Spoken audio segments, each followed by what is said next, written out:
What do you see when you walk into a museum? Most of the time, right away, you look at art, statues, and figures. Right away, what you take in and what you see is art that is painted, drawn, or sketched. Have you always wanted to paint something that you see on the walls of a museum? I myself have always wanted to have my art displayed in a museum, and I myself am a self-taught artist since middle school, and I have learned how to draw and sketch portraits, realism portraits, and paint in acrylic and oil. That is my perspective of art from my own viewpoint, and that is my experience in the point. I will be informing you on the history of art and a self-step process to a portrait and how to form it. So I will give you a point-to-point picture on how to make your own self-portrait picture. Okay, first of all, the history of art. The people who have moved humanity and you without you even knowing it. First things first is when people think of art, people think of sculptures from the Renaissance or art created by Picasso. And in reality, all of these famous artists, Picasso, Pollock, Matisse, Michelangelo, Dali, they have all touched everyone's soul, whether you've looked at their art or have been referred to it. People that communicate with art have been around for centuries and since the beginning of time. This is the history of art, just as old as music and as old as hunting. It has been found in the caves of walls. Secondly, this is my second point in my main, and it would be art that has moved people throughout history, and art that has been a piece of us in humanity that will stay forever.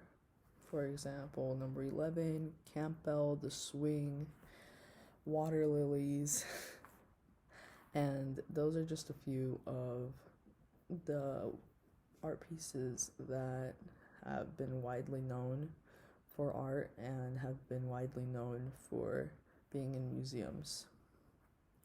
Now that I have talked about the history of art, I will be transitioning into my second point, and that is officially learning how to draw a portrait of someone.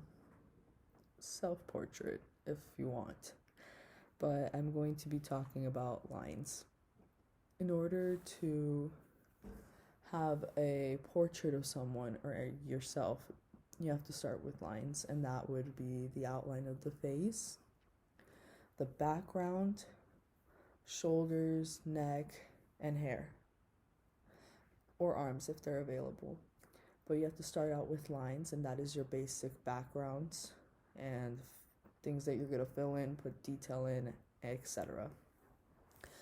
And with those, it matters whether you miss a line or you don't include a line. For example, if you include a line of your face shape, you have to include the line of the nose, because without the nose, you will look noseless. Okay, and next we're going to talk about the good shapes that come with it and the shadows in the background. So with shapes, you have to not be conformed to triangular shapes, square shapes. You always have to be able to curve, round, and not make sure you're looking at things in 2D. Because if you look at things flat, art will never be in another point of view but your own. So my second transition point is shading.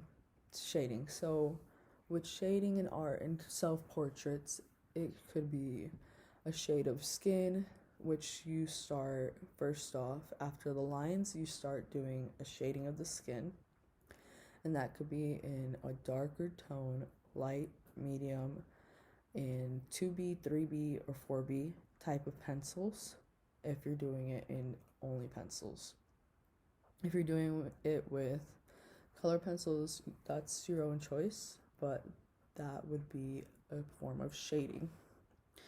And the form of shading that comes with it is blush, background shading, and shadow shading. And that's important because without the shading, you don't know in what position this person is being drawn or positioned in outside or the inside. So shading is very important. Moving on is details. Details in the eyes, eyelashes, or scars, or even freckles. This is my third transition point, and this would be details in the portraits.